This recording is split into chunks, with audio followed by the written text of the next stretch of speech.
You're live. Good morning. It's Wednesday, March 19th, 2025, 9 a.m. on the dot. So I'm going to call this special meeting of the Board of Directors of Animal Services Center of the Mesilla Valley to order. If you'll please join me for the Pledge of Allegiance. I pledge allegiance to the flag of the United States of America and to the republic for which it stands, one nation, under God, indivisible, with liberty and justice for all. Thank you so much. Oh, and I'll wait since we have another esteemed board member making his way to the dais. I'm watching the camera. Let me know when he gets in frame. And there he is. Good morning, Commissioner Sanchez. So at this time, let me take care of determination of quorum. So, Commissioner Sanchez. Present. Oh, ex officio member Bencomo. Sorry, I Present. went out of order. Board member Gates. Here. Board member Peck. Present. Vice Chair Commissioner Shaljo Hernandez. Present. Are you not Vice Chair? I am. And I, Chair Councilor Becky Graham, am present. Before we jump into our action items, I am going to read a closed meeting statement. The ASCMV Board of Directors met in closed session on January 16th, 2025. Following members and staff were in attendance: myself, Becky Graham, Becky Corin, Christopher Shaljo Hernandez, Jennifer Gates, Bernice Navarro, Elizabeth Seeley, Brad Douglas, Jess Williams, Barbara Brancomo, Joan Campbell, Mary Lou Ward, Patrick Peck, and Ben Young, who was outside counsel representing City of Las Cruces. The purpose of the closed meeting was closed pursuant to NMSA 1978, Section 1015 1H7, to discuss pending or threatened litigation in the following manners. 1, Cincinnati Specialty Underwriters Insurance Company versus Murray et al., case number 124 CV 1039 GJF JFR. 2, Moore versus Animal Services Center of the Mesilla Valley, D307 CV 2024401615, and Patrick Dunphy et al. Versus Animal Services Center of the Mesilla Valley et al., D307 CV 2023000522. The closed meeting discussion was limited to the items as stated in the posted notice. Meeting began at 11:41 a.m. and ended at 12:09 p.m. Okay, so moving on to our action items. First, 3.1, a resolution authorizing the governing board for the Animal Services Center of the Mesilla Valley to accept the annual financial report for the year ending June 30th, 2024. So moved. Shaljo Hernandez. Second. Sanchez. Thank you. So we have a motion by Vice Chair Shaljo Hernandez and seconded by Commissioner Sanchez. All right. Thank you. Good morning, Madam Chair, members of the board. My name is Josh Saffel, and on behalf of the Finance Department of the City of Las Cruces, I would like to introduce our auditor, Chris Garner with Patillo, Brown and Hill. We were experiencing some technical difficulties, so with the help of Bernice and her cell phone, hopefully Chris will be able to present. So let's hope this works. And so now I will introduce Chris. Thank you, Josh. Can you all hear me? Yes. Yes, we can. Thanks. Okay, perfect. So, Madam Chair and members of the board, we have a presentation that Bernice can forward to you. It's highlights from the exit conference that we had. There are no required communications technically that we have to do at this, so I just thought I would give, because of the technical difficulty, just a quick oversight of the audit. We ended up issuing what we call an unmodified opinion. I always put on the presentation a clean opinion because that's exactly the type of opinion it is. It's the type of opinion that the organization wants to receive, so it is a good report, so that's a good thing. We did not have any difficulties as we went through our audit process. We didn't have any journal entries or any changes to any of the numbers that were presented to us by your staff. So the audit went extremely smooth. Your accounting records were in good order. We did not have any exceptions as we tested internal controls. So we actually had no findings as a result of our procedure. So overall, the audit went extremely well, and you ended up with the type of opinion that you want to receive. With that, I'll open up just any questions that anybody might have. Thank you so much. Board members, any questions? Seeing none, and I don't believe we have any members of the public. I think this are all just family members. Okay, wonderful. Great. Well, thank you so much for that. And now I will call for vote. Commissioner Sanchez? Yes. Board Member Gates? Yes. Board Member Peck? Yes. Vice Chair Shaljo Hernandez? Yes. And I, Chair Graham, vote yes. Right, thank you so Very much. good. And I do just want to say, Bernice Navarro from ASCMV, Administrative Operations Manager, that if there is anyone from the public that would like a copy of that, please email us, and I am able to go ahead and obtain those copies and get them out to you. So, Great, thank you so much, and thanks for holding the cell phone up. thank you. And thank you, Chris. Thank you, Chris. Thank you. Okay, moving right along, item 3.2, a resolution to adopt the FY 2026 proposed annual budget for the Animal Services Center of the Mesilla Valley per Exhibit A. Can I get a motion, please? So moved. Shalger Hernandez. Second, Peck. Moved by Vice Chair Shaljo Hernandez and seconded by Board Member Peck. Good morning, Liz. Hi, good morning. Liz Seeley, Interim Director for ASCMV. And I'm here to present the ASCMV fiscal year 2026 proposed budget.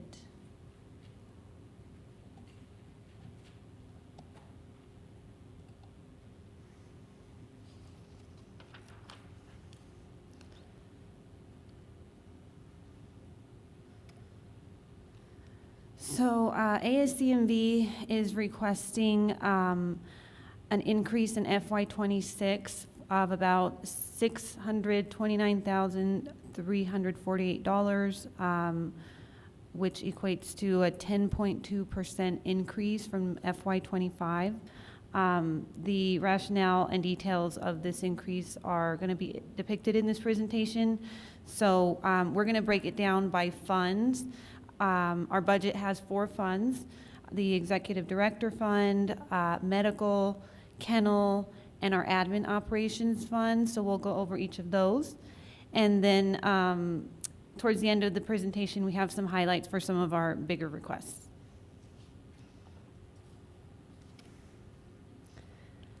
So some of the key considerations when looking at this request is that we have experienced some significant shelter growth in the last few years. That includes our new adoption building, our play yards, our Dogs Playing for Life program, our enrichment program.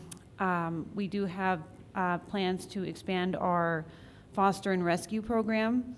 So we really want to view FY '26 as a time for growth for the shelter, strategically and operationally. So we have currently 303 animal housing units. That's not including our medical kennels. So it's pretty hard to put a number on how many animals those actually hold, because you could have a litter of puppies in one, you could have 2 or 3 dogs.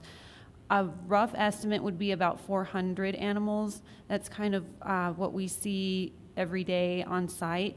That could fluctuate between time of year and number of intakes. But that's kind of a rough estimate for the amount of animals that we have.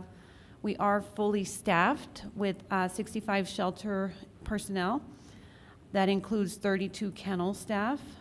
And so when we're looking at our capacity for care, it's kind of tricky to see what that might look like. Our medical director, Dr. Haddon, has done a lot of research into this, our capacity for care, and there is some formulas that we can look at to kind of give us a better idea. So in all the research that she's done, we think this calculation might be a little bit more accurate. So if we think about 15 minutes per person per animal is what was required for basic care. So this is just feeding, watering, housing. This doesn't include any enrichment or anything like that. So it kind of comes out to about 100 hours of care per day that's required just for basic feeding, watering, cleaning. And our staff right now, of the 32 kennel staff, we have about 14 working each day. So they're putting in about 140 hours. If you take out the 100 hours just for cleaning, that really doesn't leave them any more time to do any of the other extra duties. Some of the other things that they do involve enrichment, walking dogs, gathering information on the pets' behavior to put in notes for their online profiles. Another big one is the socials that they have with the public. So they're bringing animals out to meet with family members. It's been one of my goals to introduce a matchmaker program for the shelter.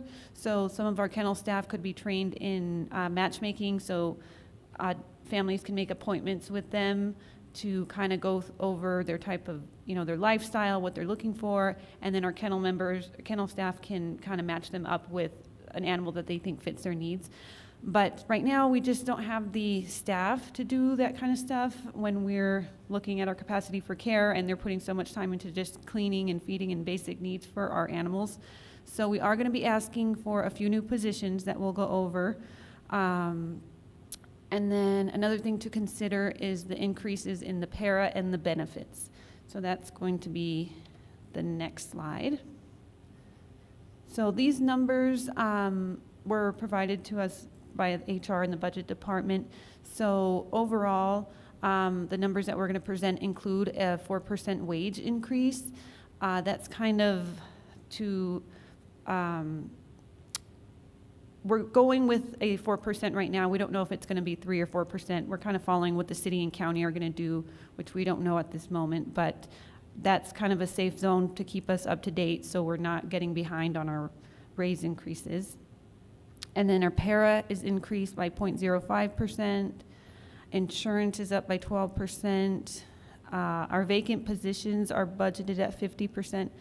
We have been fully staffed, thankfully, so other than our open veterinarian position, most of our positions are filled. The vacant positions health insurance is budgeted at the employee +1 rate. And these are our new positions that we're going to be requesting. So we really could request probably 20 full-time positions and have something for them to all do. But we want to be realistic on what we're asking for, considering all of the other needs throughout the shelter. But we are asking for 3 part-time caregivers. Their main objective really is going to be to run our play groups. They could possibly help with the matchmaker program should we get one of those. So the play groups are run 3 days throughout the week, and right now they're run fully by volunteers. So if we get these new positions, it would allow us to get more play groups on throughout the week, maybe 5 or 6 days throughout the week. And it really is more beneficial for us to have 3 part-time caregivers than maybe 1 full-time. Because these play groups require more than 1 person to be in the yard at a time. We also have other people bringing dogs in and out of the yard. So really having more than 1 person is more beneficial for us. So that's why we're asking for 3 part-time caregivers. And so now we'll get into some of the numbers. This is an overall view of all of our funds combined. So if we go down to the salary and wages, we can see that's up by 12.9%. This does include the new positions. that we're asking for. This also includes an increase for our veterinarian position. We're boosting that up by, I believe, 17,000 in order for us to attract more applicants. And then this also includes the 4% wage increase for all of the employees just across the board. Benefits and deductions. So these numbers, again, are provided to us from the HR's department. Those are increased by 20.2 overall. Temp agencies, those will be going away since we did hire a staffing specialist last year. So she's been doing a really great job on keeping us fully staffed. As soon as a position opens up, we fill it pretty quickly. So we no longer have a need for the temp agencies. Repairs and maintenance. This one is down a little bit, so this includes all repairs for the entire shelter along with vehicle repairs. In the past, we have used a lot of these funds for one of our rescue vans always had breakdowns.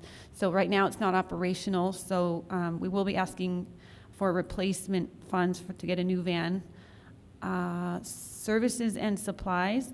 So the new way of doing the budget this year, the base budget method, has allowed us to kind of move some of our funds from services and supplies into our admin fund where they fit more appropriately. So really the admin fund kind of absorbed some of the services and supplies from the other three, and we can kind of get into that in just a moment. Travel, this is one of the big areas where we're asking for an increase. So we're asking for an additional $12,543 for travel. This is not just travel for personnel. So this is also includes our rescue and relocation program. So if you remember back in February when I was presenting the 2024 yearly stats, rescue was our #1 live outcome. So we want to be able to increase those funds in order for us to get animals out to different states and continue doing that work to save more lives. And it does include a little bit of increase for our personnel to travel and go to different conferences. This will be explained a little bit more towards the end of the presentation. We have a slide that we can get more into details about. And then our insurance, that has gone down, thankfully, by 26%.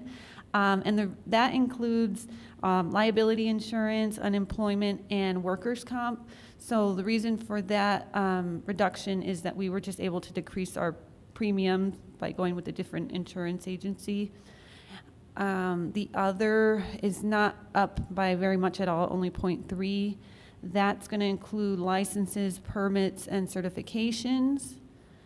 And then the capital, we had 136,154. Those were funds that rolled over from 2 Petco Love grants that we had. We have used most of those funds now, and the rest of those are earmarked for a few more projects that we have coming up. So we don't foresee any of these funds rolling over to FY26, but we are asking for additional $56,445 in order to cover the replacement of our transport van, and that is in one of our highlight slides that we'll get to in just a moment. So an overall increase that we're asking for, again, is 10.2%. So now we'll get into some of our, one of our funds. The first one is the Executive Director Fund. Salary, wages, and benefits, those we kept the same because we're not sure what our new executive director will be hired on at, or at what rate. So we kind of just felt safe to just leave that as is for now. Services, so this is really to cover memberships and dues. Our previous executive director, Clint Thacker, he had renewed a lot of his memberships and dues before he left, and those will carry over into FY26. However, we did want to allow for a few more funds for our new executive director to maybe incorporate some of their own ideas and suggestions for their own membership. So we are asking for an additional $450 in that fund. Supplies, this is one of the areas that we moved some of these supplies over to our admin fund where they kind of fit better because they really, a lot of it was a lot of operational things. We are keeping $1,700 in this fund. $200 is for what the city suggests that you account for each employee for supplies, so it's $200 per person. And then the other $1,500 is to cover food and beverages for our special events, like our off-site vaccination clinics that we're having 3 times per year.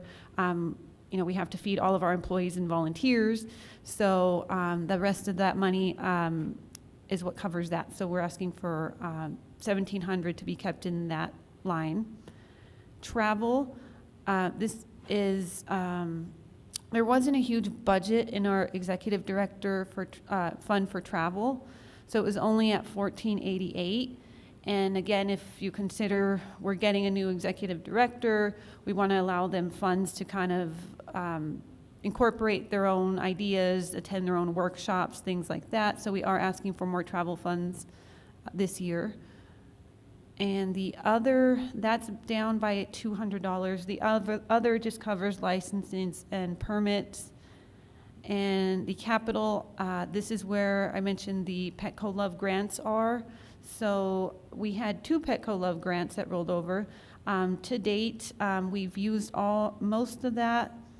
I'm sorry, we've used $72,000 of that, and we have $63,000 left, and that is earmarked for a few things that we have in mind. One of them is to wrap some of our vehicles. Our new adoption trailer needs to be wrapped with our logo and things like that.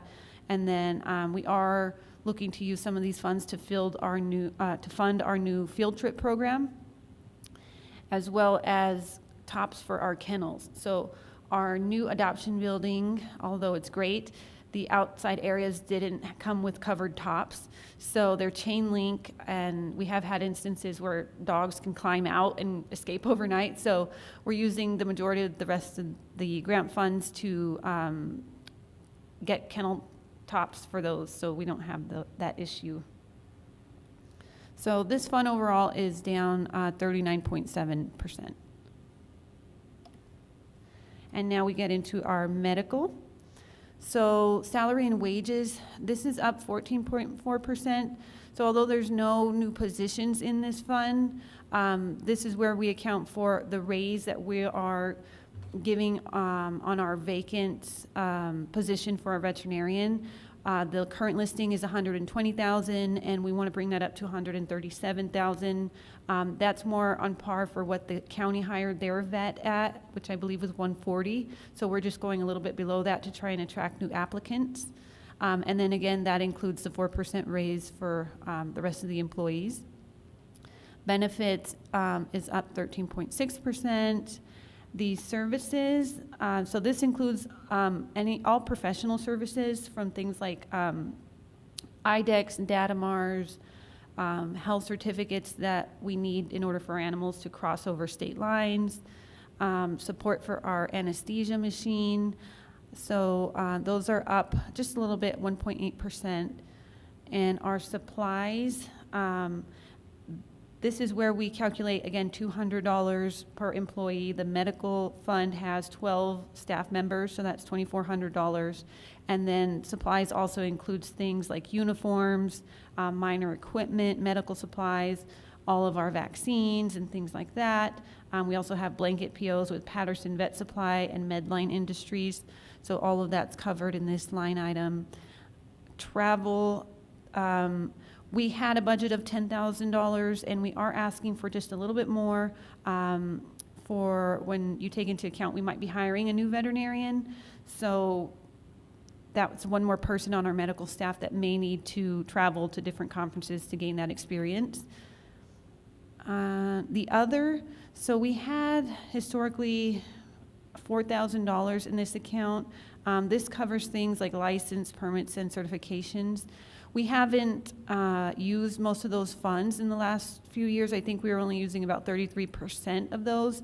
So we kind of brought that down to see, what certifications we really need. So that's down 76%. We're only keeping $960 in that account, in that fund. So overall, there's an increase of 11% in our medical director fund. And then our kennel, This is where the majority of our staff are. So salary and wages is up 18.9%. And again, that's including the 3 new positions and the 4% wage increase for all of the employees. Benefits and deductions up 21.1%. Maintenance and repairs, this one's going to be down a little bit. We may not be needing to repair our van. That's obviously not in working condition anymore. And then the temp agencies, that's going away. Services is remaining the same at about $5,000. The supplies has increased 16.8%. There are 32 kennel staff on in this fund, so that's taking into account the $200 per employee, that's $6,400. But this includes all of our pet food. So all the food that we purchase to feed, 10,000 animals throughout the year comes out of this fund. Travel. So this is where we see our rescue and transport come out of. So this travel fund of $21,500, that included all of our transports and rescues. So we are asking for an increase of $5,862, which equates to 27.3%. And again, we'll kind of go over all of that in a little bit more details towards the end. Other, that one's down by a little bit. That covers our euthanasia certifications and our PACFA license, which is a license required in order for us to transport animals into Colorado. And then our capital, this is where we are asking for the replacement funds for our new transport van. So we do have a slide on that as well, but the total is $56,445. So the kennel fund sees an increase of 21.3% overall. And then our last fund here is our admin operations fund. So this one kind of absorbs some of the funds from the other 3. Salary and wages, that's up 4.2% to account for the wage increase. And then if you look at the benefits, that one seems a little high at 29.3. We did double check these numbers and they were provided to us from HR. So they do seem correct when you account for the 4% increase, the increase in insurance. There's a few reasons why it might be higher than the others. Some of the reasons might be, maybe our vacant positions that we had before, or possibly, I know we had one of our employees move from part-time to full-time. The benefits, family size could have changed. So there's a few different factors why that could be up. Services and supplies. So services in this category include things like software licensing and banking fees. This is where we moved some of the other line items into just to kind of better align because they fit under the overall admin operations. The supplies, there's 20 staff members in the admin fund. So accounting for the $200 per staff member, that's $4,000. That includes our front office staff. And that includes things like desktop hardware, building rentals. We do pay for the rental at the Field of Dreams when we are doing our vaccination clinics, cleaning services, and pest control contracts. So those all fall under that category. And then our insurance, again, that one is down. Travel, we have never had a travel fund in our admin operations fund, so we are asking for $2,907 for travel. So again, this fund includes our front office staff. So a lot of these staff can benefit greatly from trainings related to community engagement, adoption events, adoption counseling, anything that can help them better work with our community members.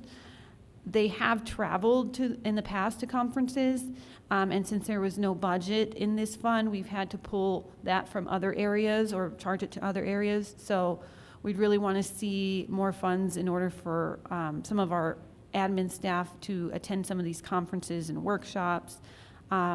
This also might include our staffing specialist, attending staffing and hiring, training, and getting better information about staff retention and things like that. Other is going to be, we moved these funds from other, so $1,000 of that, I believe, was for the building rental of the Field of Dreams. So that's been moved into the supplies area, and then $200 of that was for licensing that was moved into our medical fund.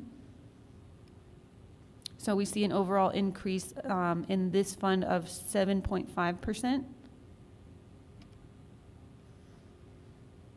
So that brings us to our city and county contributions. So in FY25, our total revenues, operating revenues was we predict will be $363,558, with the contributions from the city and the county at $2,220,136.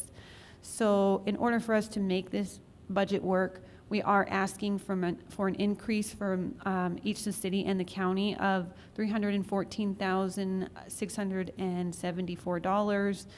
That'll help us meet this proposed budget. There are some other options that the board may consider as far as maybe pulling funds from our general fund. So that's something maybe you guys might want to think about as an option. I don't know if we've ever historically done that, but it is an option if you choose that.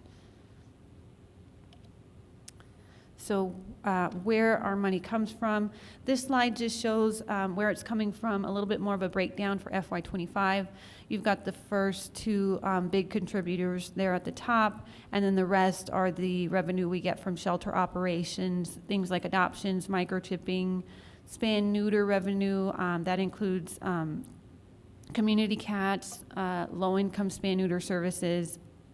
Shelter services might include things like owner surrender fees, euthanasia fees.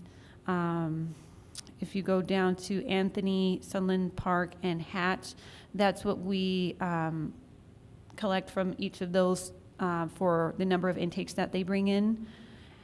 So if you go over to FY26, that shows the breakdown with the increase from each, the city and the county. And then the historical budget. So this is kind of helpful to see where we're at as far as what we've done for the past budgets. Going back to FY23, the budget was $3,870,523. So from FY23 to 24, we saw a 17.1% increase. So it's a pretty big jump. And then from FY24 to FY25, we saw an 8.8% increase. So this year, we're asking for a 10.1% increase. So we think that kind of aligns with historical increases, and it allows us to improve the health and well-being of the animals in our care.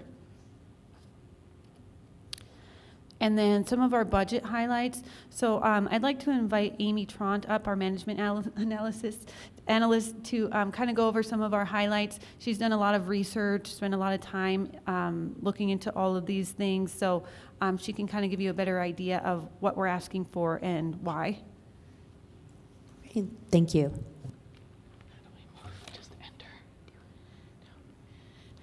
Good morning, morning. Madam Chair, board members. My name is Amy Tront. I'm the management analyst of the animal shelter, as Liz said, and I'm going to be presenting some of the highlights to you. So the first thing we're asking for is minor equipment acquisition for new revenue generation. This is going to be an increase of $3,499 to make this purchase. It will pay for itself. We believe that we'll have a 6-month return on the initial investment. How we calculated that is we have about 1,981 adoptions every month, so that could automatically be somewhere where we ask folks, when we give them their adoption packet with a little food and toys and stuff like that, we can say you can also have a personalized tag engraved, and so we can offer that to them. We can ask them for a minimum donation of $4, and it's quite surprising sometimes that people will say, well, we'll give you 10 or 5 or 20. So a minimum donation of $4, we believe would be able to generate about $6,160 per year additional revenue. This is going to be in-house and off-site. So we will have the machine in-house, and we will offer it to everyone who comes to the shelter. But we can also take specialized forms that we create out to the farmers market, to Petco and PetSmart and other off-site adoption events where they can fill out the information for a personalized tag and give us the money there. And then we haven't given them an option of coming into the shelter and retrieving the tag, which will bring people into the shelter, or they can have us mail it to them, in which we can add different types of materials for the shelter and for events, and get more information out to the community that way as well. And this will also help us to expand our services to the community. The second item is for transport and rescue improvement. This is a rolling equipment acquisition of $50,000 with a depreciation annually of $3,800. As Liz had mentioned, the current transport van that we have is decommissioned. It broke down a couple of times on the road,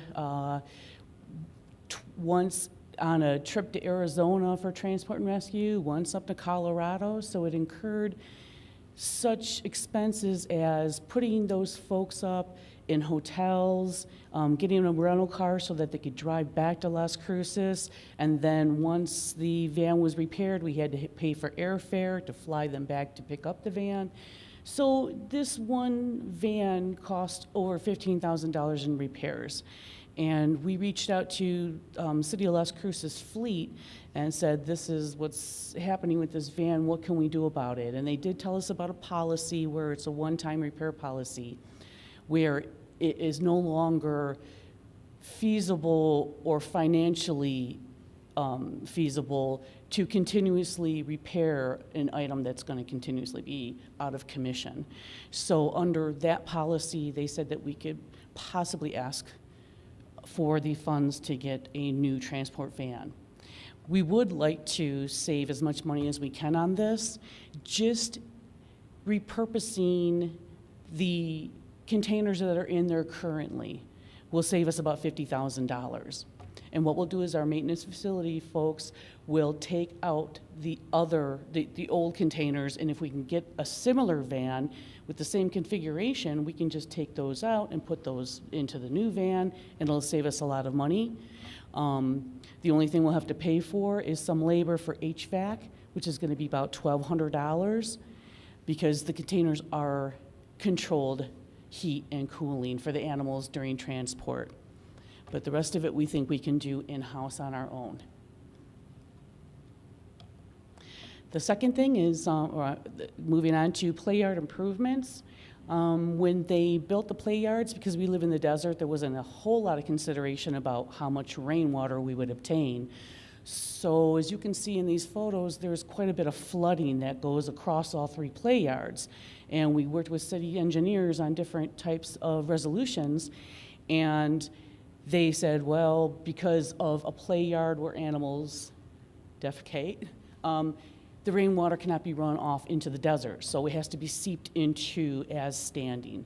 So that means we have to dig huge ditches in there and then layer it specifically with gravel and then bigger river rock and then bigger boulders on top of that.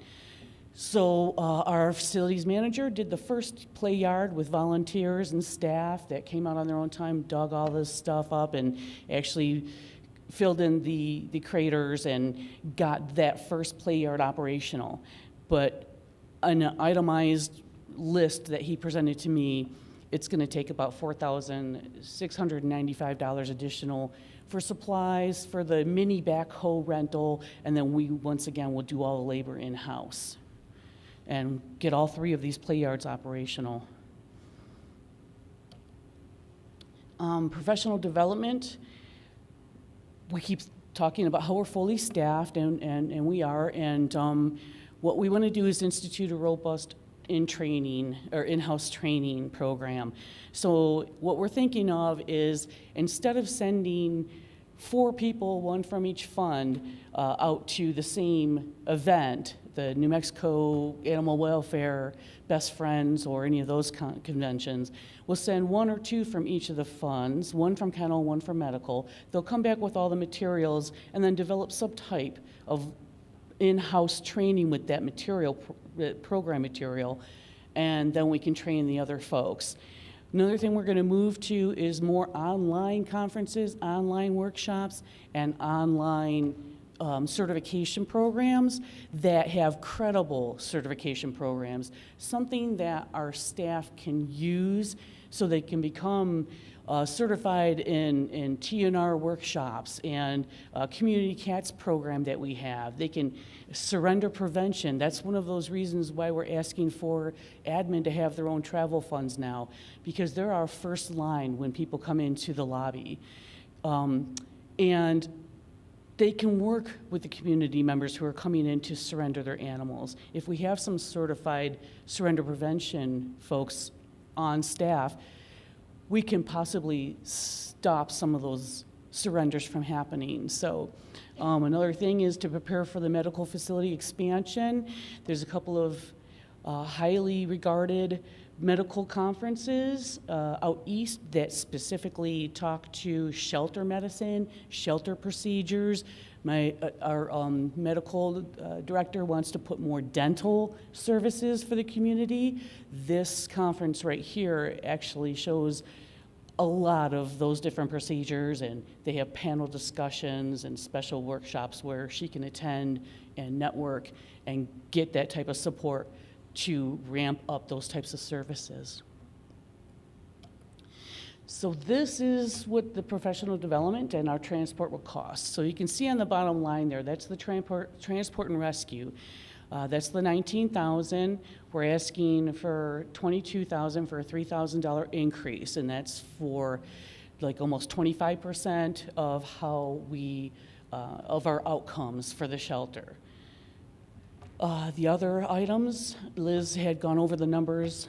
I just wanted to put them side by side. This is for travel. This is for registration for online conferences and workshops, and it's also for the registration for on-the-road conferences and workshops. So the total would be $12,543 for all 4 funds, plus the transport program. Operations improvement, we're asking for a major equipment acquisition of $5,795. Depreciation calculation, we'd get $599 annually.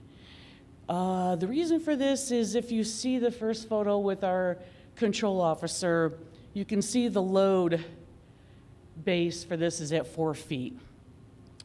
How our euthanasia disposal process works is we take the animal carcasses from the freezers, we put them onto rolling carts, and then the rolling carts go out to the pickup truck. And then they are loaded from the cart to the pickup truck. So if you're talking St. Bernards, you're talking shepherds, you're talking huge animals, we just had the one facility manager that was hauling all the disposals. And he really ruptured his shoulder pretty bad. So that was medical costs, that was time off work, that was physical therapy. And now he is unable to do this work using the pickup truck. And it's a 3-man operation now. So he oversees, 2 people come out and they do a 2-man lift from the cart up into the pickup truck. So if we have a 2-foot load level on a carry-on trailer, then it's just from the cart dragging it down into the cart. So we can go back to 1 person having to do it. It's more efficient, less time consuming, and we will alleviate, hopefully, any issues of injury to the staff that have to perform this process. Madam Chair? Yes, please, Commissioner Sanchez. Thank you. Just a quick question, and I apologize for, I think the question regarding the finances, and I know this is pretty negligible. But in terms of what is considered a capital expense versus just supplies, I look at this and I'm wondering where we put the depreciation. Is there any reason why for a $5,000 purchase that we're having to depreciate this or take it on depreciation? Well, this would be, it's a major equipment acquisition, but it will be a capital Okay. piece. So there will be a depreciation to it if that's, you know, how we want to calculate it out. But it will No go problem. into And I think capital. the only reason I ask is because I think when I see the depreciation comment on there, I'm not against this at all. I agree. I think especially from a safety perspective, when you talk on, you know, having injuries and finding ways we can make things safer and for the teams, whether that's ASCMV or any of the ACOs that interact with the shelter. I'm all for it. I would just want kind of curious because it seemed like such a small purchase in the grand scheme of things when I think of capital expenses. The kennel fund will absorb this, so it'll be the kennel capital will actually be the $50,000 van plus this $57.95. So when you look at the two of them together, I guess I was just trying to lessen the blow. No problem. Okay, thank you. Thank you, Madam Chair. Thank you. Okay, and also it's a sanitary reasons as well, because we use this truck for other things. When we do our community vaccination clinic, we load up the big igloo coolers and things like that, and that's what this truck hauls around sometimes. So if we could just separate out the animal disposal from this other vehicle, it would really help.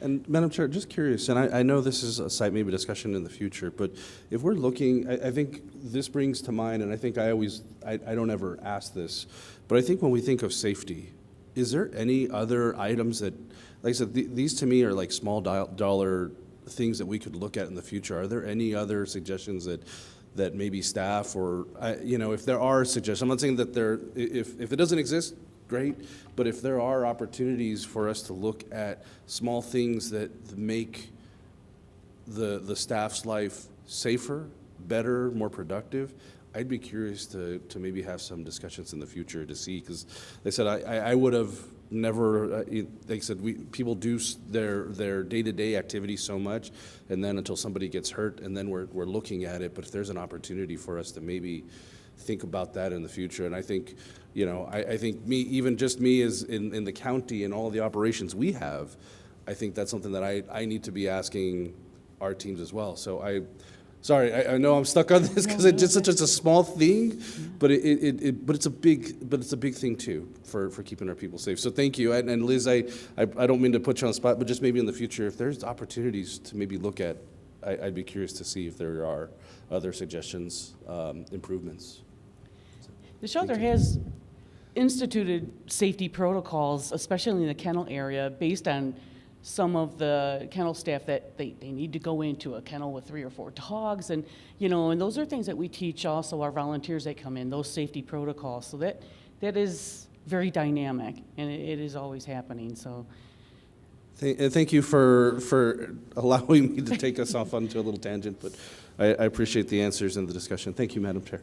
No, thank you. I appreciate it, because I will add, while we're on this topic, I support fully, yeah, let's please have a discussion about other, you know, potential safety hazards, but then just also quality of life issues for the staff, because having been someone who worked at a place that had that one vehicle that always broke down, and you were always like, please let me not be assigned to that vehicle, like, I know that so deeply, or where you're like, come on, let's make it to Colorado. That's something, yeah, so safety, but also what I'll just, yeah, call quality of life issues for the staff. Please, like, let us know. And thank you, Commissioner Sanchez, for taking us on that tangent. So today we're asking the council to review the information that we have presented and possible votes today: yes to approve, no to deny, a vote to amend, and also a vote to table. Thank you, Amy. So is there any questions or comments? Yeah, I- please. I want to thank Bernice and Amy just for putting all this together. They did a lot of work and research into all of this. I'm just presenting it, so, so thank you. Board Member Gates? So I just had a question regarding the 3 new part-time positions. How are you going to distinguish, since they all kind of have the same title, how are you going to distinguish within that department that there's going to be dedicated, people to enrichment, or like how are the duties going to be divided in a way so they don't just end up being actual kennel techs? Yeah, so right now, being fully staffed, we are able to provide just the basic care for each animal. So these ones we can kind of, the new positions we can kind of think of as being a little bit extra with a focus on enrichment. So we do have a behavior consultant on staff, and she has a lot of these enrichment programs already. The problem is we kind of rely on volunteers to do all these programs, and it's not being done consistently. So we would assign these new positions to do some of those things, in addition to maybe doing some kennel care as well.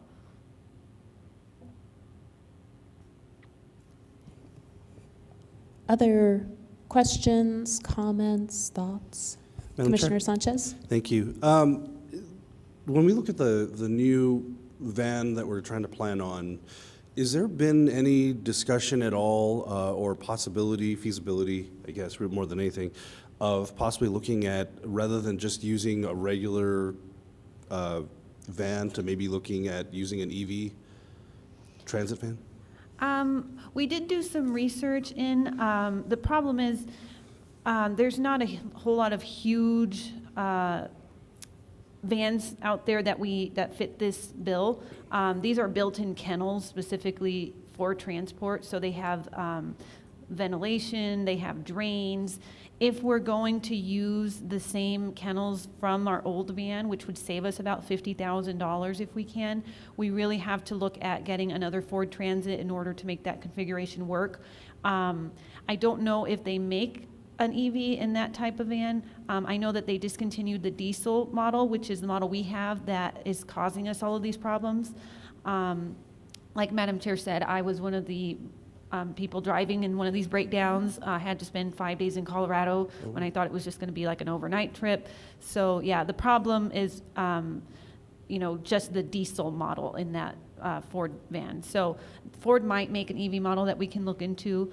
I know that Amy T went to go talk to some of the local dealerships as well here to see if maybe they can do some in-kind donations for us or try to get us a discount on the type of van that we're looking at. Okay, thank you. And I appreciate the idea of utilizing the inside to save us a significant amount of money. I will say that that the Ford Transit does have an EV model. I don't know if it means it's still compatible with the existing equipment, but I know as the county, we've purchased several Ford Transit EVs, one that we've also leased out to Casa de Peregrino. So, but also I think the idea that if there's an opportunity for an in-kind contribution or donation from a local business, even better. I don't think, I just was curious if we had looked at that. I just want to say, I appreciate this budget presentation. I think it's thorough, very detailed, and appreciated the time to put into discussing all of the, I think I've written down kind of all the notes, the breakdown of what's increasing, why it's increasing, and thank you. I appreciate it because it made it significantly easier to follow, understand, and take it from the beginning to the request. I will just say this, I do have reservations in terms of the budget. I know overall, we're only talking $300,000 from the county perspective, but I also know that we are looking at you know, while we're trying to, I think I'm thinking we're at the county level, we're also going to have some significant increases in our budget, but are constrained by the amount of revenues that have increased this year, which has not been as high as it has been in the past.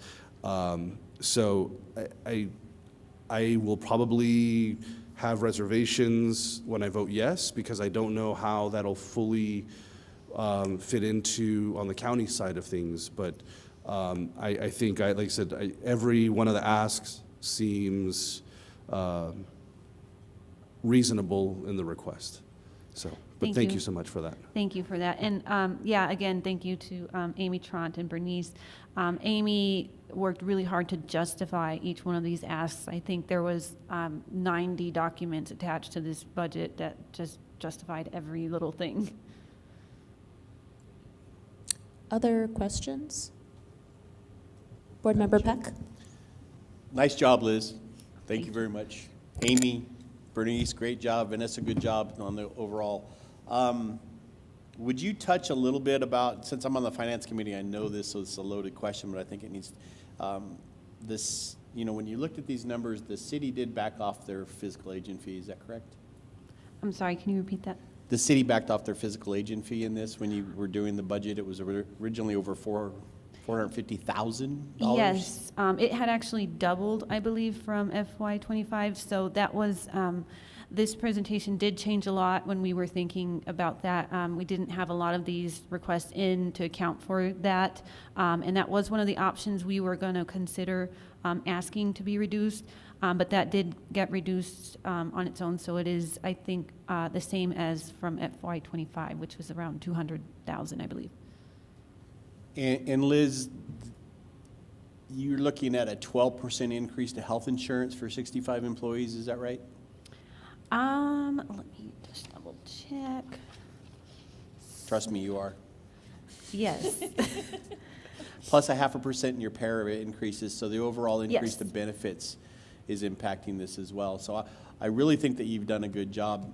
I guess my only concern is, I think in the future you need to do a thorough look at your capital or to your fleet, make sure it's maintained, because that'll keep your, I think your depreciation is probably too low and that you're extending the life of this equipment too long and you need to put on a rotation.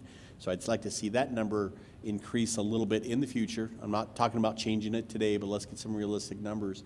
And then I know based on some emails that there is a fund balance that's out there. You're carrying a little bit of a fund balance, and I'd like to know in the future, I'm not going to put you on the spot, but I'd like to have a plan for that. Either we spend it down or it's used for new equipment or something, because we can't, keep coming back to the city and the county and just, bumping the number up every time it hits everywhere. So I think developing a plan, capital replacement plan would be smart, so we don't have the diesel van breakdowns and leave you stranded in Colorado, even though I was just there. So anyway, those are my thoughts, Madam Chair. Thank you.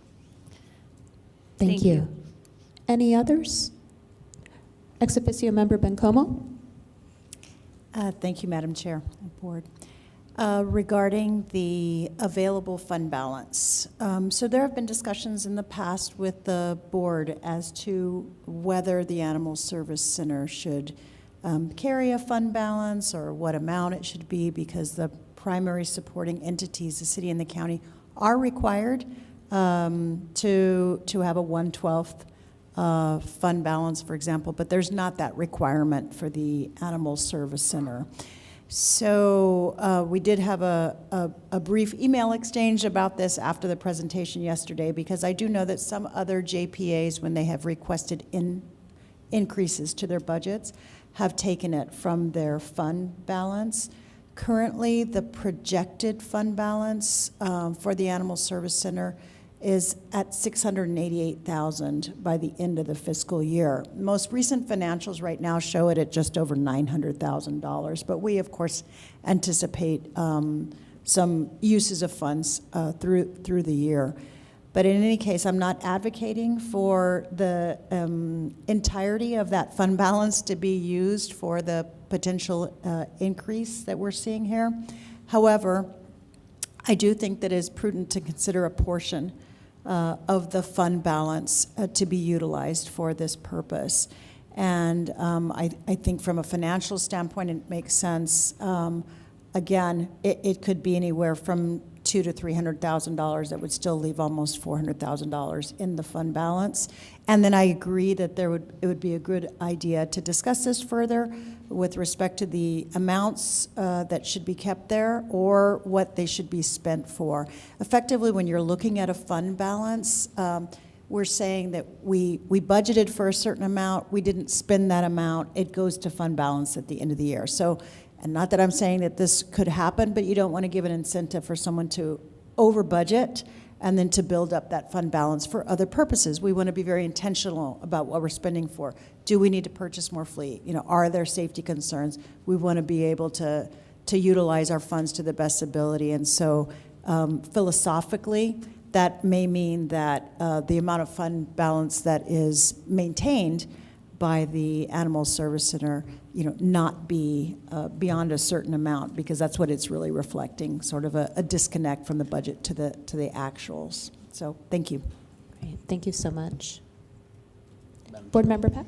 Just for informational purposes, I just ran a quick number calculation. It's a 1/12 reserve would be about $450,000. And so that would leave about $200,000 as ex-officio member Bencoma just said, that we could potentially trim back on the allocation from the county. And the city. Thank you for that. Anyone else? Well, I just want to, will you go for it? I'm thinking in my head before I say it out loud. What's the verdict? Do it. Do it. Do it. No, just a question about that too, because the city and the county already allocate 1/12 of our budget in reserves. That would make up the 1/12 for animal services and any other JPAs that we already have. So technically, the county and the city already allocate that reserve. So there's no reason why we would have to ever apply the 1/12 to a JPA, because it's a joint venture that we already allocate that. So why duplicate the 1/12 city, county, and animal services? So we do need to figure out a plan of what we're going to do with that, because I mean, oh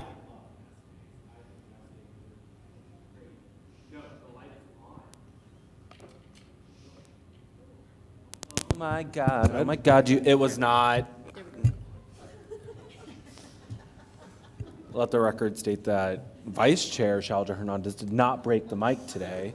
He fixed it. But I do agree. I think we do need to come up with a plan. I know that we had several discussions last year when Clint was executive director about doing like a capital improvement plan. I don't think you have to do that right now, Liz. I know that is a heavy lift, but that is something that when this board kind of moves to hire a new executive director, that we have to start having that conversation about, because it is a sparkly new building and we are doing fixes. And Amy, thank you for putting that on there about what fixes are being done, you know, when it comes to the play yards and all that kind of stuff. That's really great information. But something that I would like to see, not today by any means, but in the future is okay, this year we spent $50,000 on those critical upgrades to keep the animal services new building new, you know, and kind of understanding exactly how much money we are dumping into that for things like the play yards, the fencing, all that stuff. So I do agree that we do need to come up with a capital improvement plan to keep that building as an asset, not as a constant headache. But yeah, the 1/12 thing, we're already doing that from the county and the city already, so I don't think necessarily we need to duplicate that because that's just wasting money. It's just keeping money in an account. So not your job by any means. But when we start looking at that new executive director job, I think that needs to be one of the big questions maybe on our interviews that we ask is like, how do you see capital investment into the Animal Services Center? So just a thought. I did all that in my head prior to saying it out loud too, by the way. That's impressive. Thank Commissioner you. Sanchez? Thank you, Madam Chair. Just for I believe in that, I can remember if it was in the last year or two that we actually did remove the previous resolution that required the ASCMV to have that 1/12 reserve. Was it 2 years ago? I know it all blurs together. It was proposed. Okay. So, and I know that was part of the discussion was, is there a requirement or not? But I do like the idea that, you know, if we want to, even if we don't approve it, understanding what that minimum level is, I think as Board Member Peck has noted, you know, if it is like a 1/12, you know, if that's kind of even though it's not officially there, if we set that and then allow us to maybe come up with a plan for capital investment or such, I'd love to figure out, you know, where it makes sense as the board, how do we, you know, effectively use our budget for the center. And I think as the Vice Chair noted, with the new the investment with the new building and such, obviously we're going to have some of those maintenance items that come in, but how do we continually find ways to grow and improve? And so I love the tenor of the discussion that we're having. So thank you, Madam Chair. Ex officio member Bencomo? Thank you, Madam Chair and Board. Yes, I do remember that there was a proposed resolution with lots of discussion about that with respect to the fund balance for the Animal Service Center. I would like to clarify that today the action that you're going to take is to either approve or not approve the recommended budget. There are still more discussions to be had, as we've alluded to. The city and county are both going through budget development as well, so that we can also determine our ability to support the changes and in what ways. And at that point, there could be further discussions with respect to the use of the fund balance. But today, with respect to the request that's before you, the proposed increases, what they're going towards, you know, that's really what this board is either going to recommend or not recommend. So there could be some minor changes coming down later, but just wanted to clarify that action today. Oh, thank you so much for that reminder that this is a multi-step process. Any other questions, comments? Well, I'll just add my thanks for this presentation and for doing a really good job of kind of putting us in the situation, in the place. You know, the play yards. Here's a photo of the play yards. Dogs poop in the play yards. You know, things that we don't often have to think about. And I really appreciate the investment that this shows in the people that we have and that we are hoping to bring on. And also a reminder, you know, that there are a lot of lives at the shelter, the employees, the animals.